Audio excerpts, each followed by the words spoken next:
Ben chocolate খেলেন না? Chocolate খাওয়াই, কোন জায়গার থেকে কিনে দেবো? তো বাইরে যাই মেলা খাই। কি খাইছে? মাছ খাইলো, বাদাম খাইলো, ওরে আল্লাহ পানি রে, খাইলো, না বেয়ানের মাছ, বড় মাছ খাওয়ার দরকার, আমার বেয়ানের জানটা বেড়ে পার যাচ্ছে। খাইলো। কত বড় বড়, ওরকম পানি পাবেন কই? সত্যি বেয়ানের চয়েস আছে আসলে। ওইরকম পানিটা পাবেন না। নদীর পানি তো ঘোলা, আরো পানি দেখেন তো পরিষ্কার। হ্যাঁ সত্যি। আর তাছাড়া সব থেকে বড় কথা কি, মাছগুলো একটু গন্ধ বেরোয় আসলে, হ্যাঁ, পানির কোনো গন্ধ নাই, এই বড় বড় মাছ বলছে সাবান ছুটা দিয়ে ধোয়া এরকম লাগছে। ফেলে পানি চকচক করছে মাছগুলো। হ্যাঁ তোমার হচ্ছে দাদির লোভ লাগছে। আমি রবিনের বলেছি, হ্যাঁ তো ওই তোমার ওই দিকের মাছ বিক্রি হয় না হ্যাঁ কেন?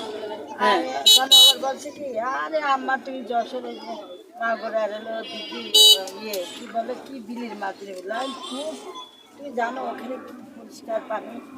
আর এখন তো আরো দেখলাম চোখে দেখলাম। হ্যাঁ সত্যি কথা। আমি ভাবছি কি বেয়া নিয়ে যাচ্ছে, মানে আসতে গন্ধ বেরোবে না পানি, ভাবছিলাম কোথায় যাচ্ছে, কিন্তু না, ওরে আল্লাহ।